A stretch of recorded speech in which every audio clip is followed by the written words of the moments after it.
أعوذ بالله من الشيطان الرجيم بسم الله الرحمن الرحيم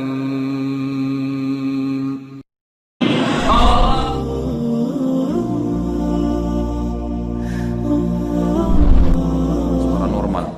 Di antara mereka ada yang dapat mendatangkan bermacam-macam makanan dan minuman dalam sekejap mata. Ada pula orang yang segala kebutuhannya dipenuhi oleh syaitan. Ada lagi orang-orang yang diberitahu oleh syaitan tentang masalah-masalah gaib dan tentang sesuatu yang bersifat rahasia.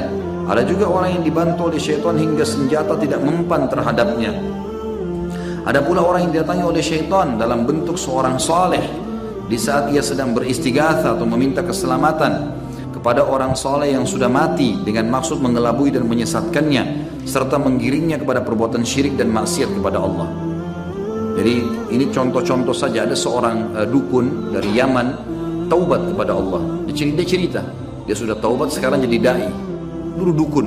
Dia cerita, waktu saya masih jadi dukun, saya dulu paling suka ya, menunjukkan kekuatan kalau saya kebal.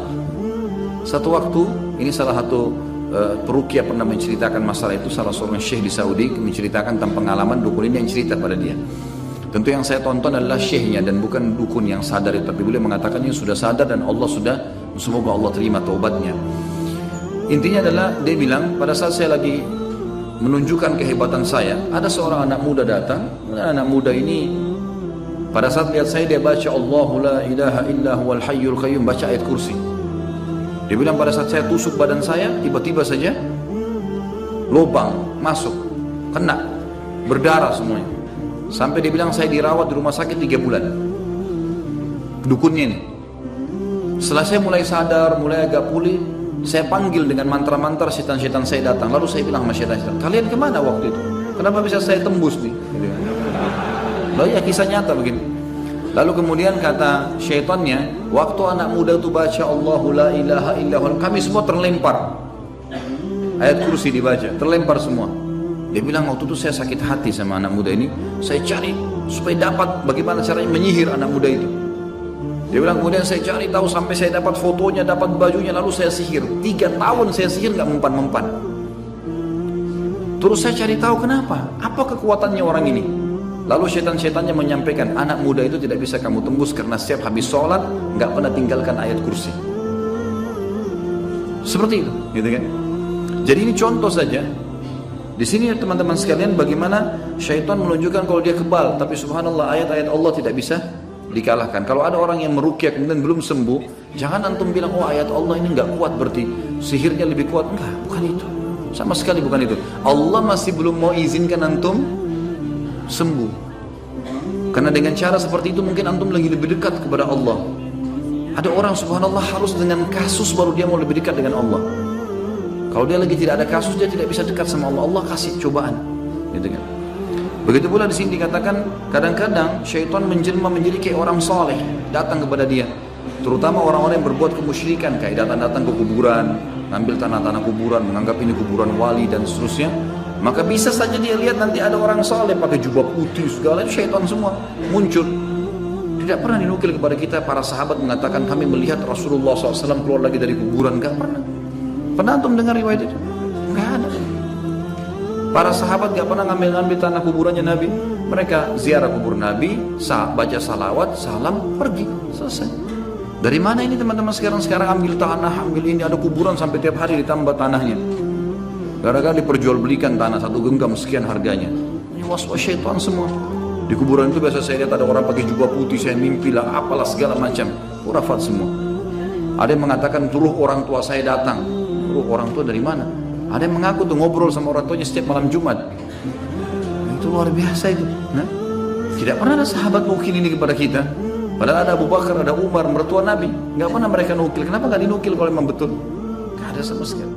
يا قلب ما زلت تبكي على حبيب جفاك وسرت في ركب ليلى ولحظها إذ رماك وطارت الروح شوقا لمرتع في صباك.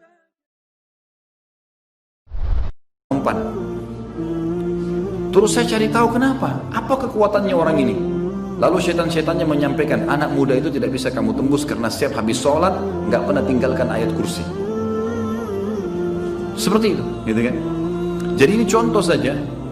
Di sini teman-teman sekalian bagaimana syaitan menunjukkan kalau dia kebal, tapi subhanallah ayat-ayat Allah tidak bisa dikalahkan. Kalau ada orang yang meruqyah kemudian belum sembuh, jangan antum bilang oh ayat Allah ini enggak kuat berarti sihirnya lebih kuat. Enggak, bukan itu.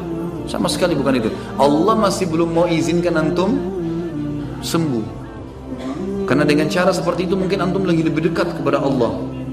Ada orang subhanallah harus dengan kasus baru dia mau lebih dekat dengan Allah. Kalau dia lagi tidak ada kasus dia tidak bisa dekat sama Allah. Allah kasih cobaan, gitu kan? Begitu pula di sini dikatakan kadang-kadang syaitan menjelma menjadi kayak orang soleh datang kepada dia, terutama orang-orang yang berbuat kemusyrikan kayak datang-datang ke kuburan, ngambil tanah-tanah kuburan, menganggap ini kuburan wali dan seterusnya. Maka bisa saja dia lihat nanti ada orang soleh pakai jubah putih segala, itu syaitan semua muncul. Tidak pernah dinukil kepada kita para sahabat mengatakan kami melihat Rasulullah SAW keluar lagi dari kuburan, nggak pernah. Pernah antum dengar riwayat itu? Nggak ada. Para sahabat gak pernah ngambil-ngambil tanah kuburannya Nabi. Mereka ziarah kubur Nabi, baca salawat, salam, pergi, selesai. Dari mana ini teman-teman sekarang ambil tanah, ambil ini, ada kuburan sampai tiap hari ditambah tanahnya. Gara-gara diperjualbelikan tanah satu genggam sekian harganya. Ini was-was syaitan semua. Di kuburan itu biasa saya lihat ada orang pakai jubah putih, saya mimpi lah, apalah segala macam. Khurafat semua. Ada yang mengatakan turuh orang tua saya datang. Turuh orang tua dari mana? Ada yang mengaku tuh ngobrol sama orang tuanya setiap malam Jumat. Itu luar biasa itu. Nah, tidak pernah ada sahabat nukil ini kepada kita. Padahal ada Abu Bakar, ada Umar, mertua Nabi. Nggak pernah mereka nukil. Kenapa nggak dinukil kalau memang betul? Nggak ada sama sekali. يا قلب ما زلت تبكي على حبيب جفاك وسرت في ركب ليلى ولحظها إذ رماك وطارت الروح شوقا لمرتع في kuburan, nggak pernah. Pernah antum dengar riwayat itu? Nggak ada. Para sahabat nggak pernah ngambil-ngambil tanah kuburannya Nabi. Mereka ziarah kubur Nabi, baca salawat, salam, pergi, selesai. Dari mana ini teman-teman sekarang ambil tanah, ambil ini, ada kuburan sampai tiap hari ditambah tanahnya.